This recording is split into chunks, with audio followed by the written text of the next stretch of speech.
As I was made the offer, I walked away and never got back in touch with them, and that was it. Someone else done the job, and unfortunately one of the bags was missed and ended up in her bag.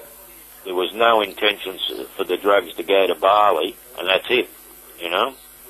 The drugs were never meant for Bali. As everybody thinks I was only going to be paid $50,000, obviously, from one bag is a joke. Obviously must have been 10 bags or maybe even more. There was only one bag of drugs ever found, and that was in Chappelle Corby's bag.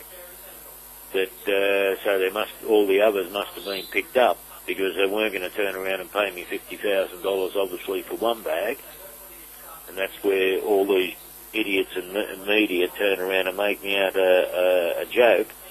But I think I remember saying on the John Law show in 2006 that there must have been more than one bag.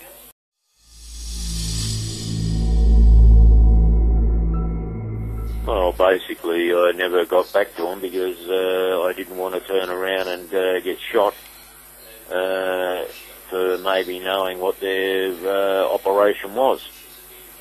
So I didn't bother replying, and I still am in fear today. And luckily I haven't run into any of them since. But when I did go to Dunks's house, where apparently the house was being bugged, did discuss what had happened about it.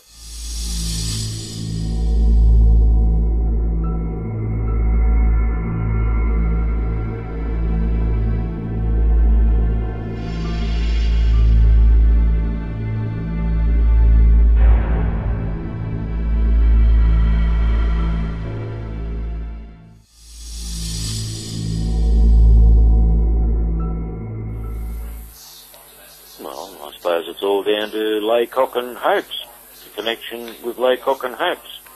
I don't know, I think I was just there at the time or whatever. I just dropped around to say hello or whatever, and they knew I was had a removalist business, set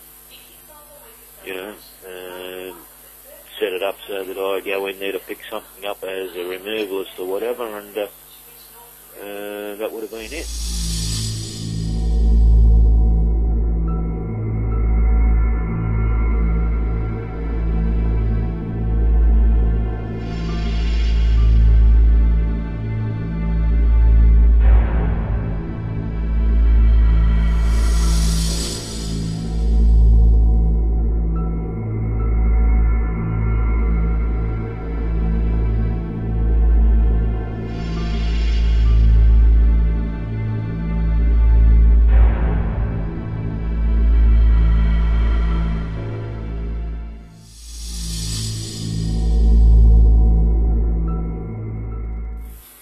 Changed my life around and live on without crime.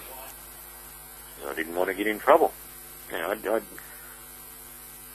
learnt my lesson really from when my granddaughter was born, my first granddaughter, that I wasn't going to turn around and get in trouble again.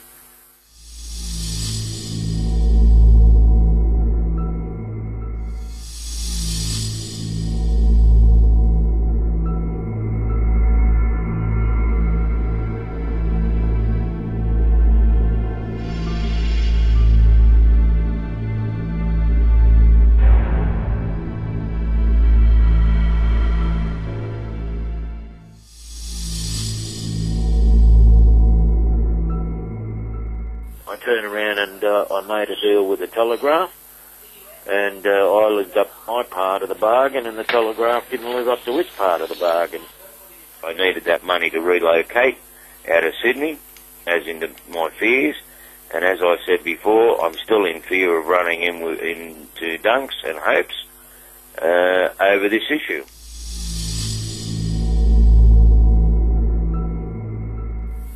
I started the case in early February 2007 and it's still going on today as to defamation against the ABC to do with their article in August. For some reason, these judges just turned around and accepted that the reporters told me they don't pay for stories, which many a barrister and solicitor have told me today that's a joke. Every judge knows papers pay for stories. And then, as I say in paragraph 70, the judge turns around and says you used a solicitor for the contracts.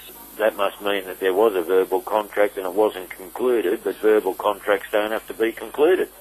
Well, the only thing is, I just want people to know that, you know, I'm fighting these things because people have made me out liars, and if a court would turn around and say that they class me as a drug dealer and I've got dirty hands and I shouldn't profit from anything, well then I could turn around and fight that. But the way they've done it and twisted all the facts to protect these journalists, I don't understand why, other than if it comes down to the Expendable program as the cover-up for the Howard government. Again, it shouldn't be happening. These things shouldn't be happening, you know.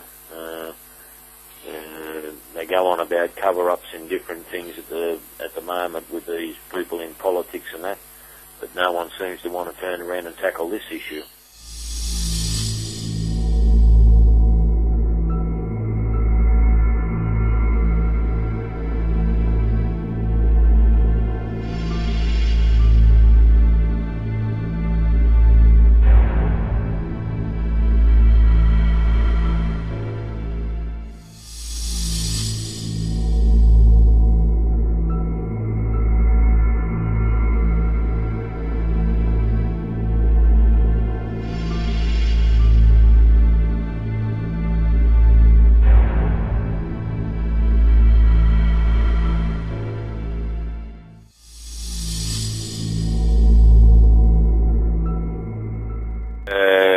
I never spoke to Percy before the story came out, and I spoke to him after the story came out, and the thing is that even in the transcript as that is on the site, he admits that he got that from... He wrote in the paper that I spoke to Percy before the story came out, and then anyway, then he turns around and admits that I told him. And this is probably where the expendable part comes into it, and the cover-up and the fix, is that the government has got in touch, and they turn around and put the fix on me, that I was never to turn around and win this case. And what happened is I showed a timeline in his notes, and I think which I said to you or sent you an email, and these judges want to turn around and ignore this timeline.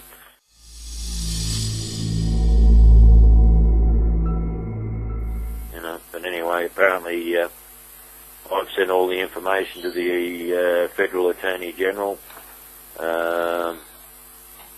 and nothing gets done about it, and I think you have done the same. And just speaking to the Indonesian consulate then, they say send it through to the Australian government, and it's up to them to say whether they're doing something about it or not. Yeah, but anyway, from what I can gather, there's just still a cover-up going on. And I just turned around and asked that woman, I said, did the prosecutor have the right to stop me giving evidence at Chappelle's appeal? And she said, go through your own government.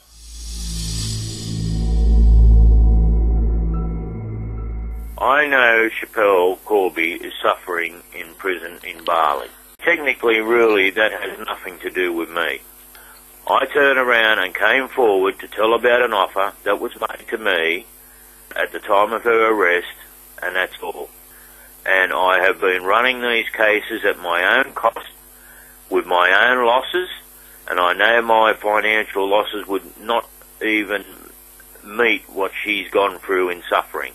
But that's got really nothing to do with me. I'm a stupid idiot for coming forward to turn around and say what I said.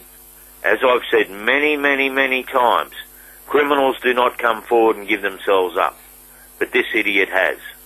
Now, you know, I've lost a tow truck, I've lost gold jewellery over the years, I've lost a lifestyle, I've lost money, and I've fronted all these things at my own cost for the last 7 years. You know, it's all, you know, you've got the transcripts there. It's all been one cover-up after another, and the bottom line is I think Expendable has hit it on the head. The Howard government has turned around and they're guilty, and I don't know how they're going to be held accountable.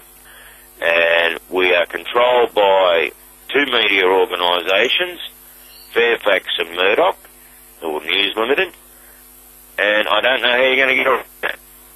The government gives them free rein to turn around and do what they want to do, but then when the government wants them to turn around and do something, as they've done with this Howard business and ex-Federal Commissioner Keldy, they're covering it up, and I don't know how you're going to get around it.